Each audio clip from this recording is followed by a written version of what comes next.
بسم اللہ الرحمن الرحیم، اللہ کے نام سے شروع جو بہت مہربان نہایت رحم والا ہے۔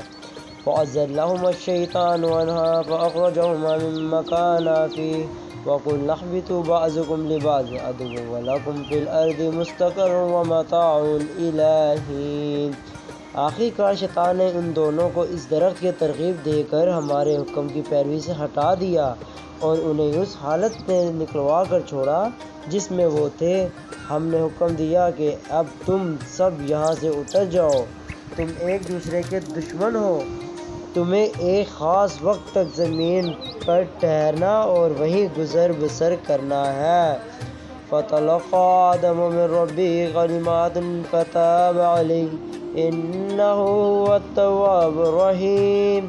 اس وقت آدم علیہ السلام نے اپنے رب سے چند کلمات سیکھ کر توبہ کی، جس کو اس کے رب نے قبول کر لیا، کیونکہ وہ تو بڑا مہربان، معاف کرنے والا اور رحم فرمانے والا ہے۔ قُلْنَا اهْبِطُوا مِنْهَا جَمِيعًا فَإِمَّا يَأْتِيَنَّكُم مِّنِّي هُدًى فَمَن تَبِعَ هُدَايَ فَلَا خَوْفٌ عَلَيْهِمْ وَلَا هُمْ يَحْزَنُونَ۔ ہم نے کہا کہ تم سب یہاں سے اتر جاؤ، پھر جو میری طرف سے کوئی ہدایت تمہارے پاس پہنچے تو جو لوگ میری ہدایت کی پیروی کریں گے ان کے لیے کسی خوف اور رنج کا موقع نہ ہوگا۔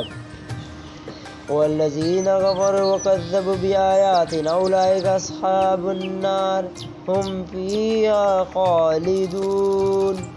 اور جو اس کو قبول کرنے سے انکار کریں گے اور ہماری آیت کو جھٹلائیں گے وہ آگ میں جانے والے لوگ ہیں جہاں وہ ہمیشہ رہیں گے۔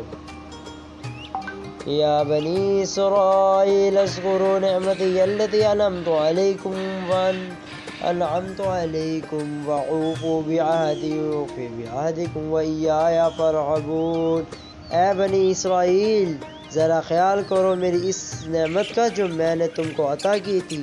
میرے ساتھ تمہارا جو عہد تھا اسے تم پورا کرو، تو میرا جو عہد تمہارے ساتھ تھا اسے میں پورا کروں گا، اور مجھ ہی سے تم ڈرو۔ صدق اللہ العظیم۔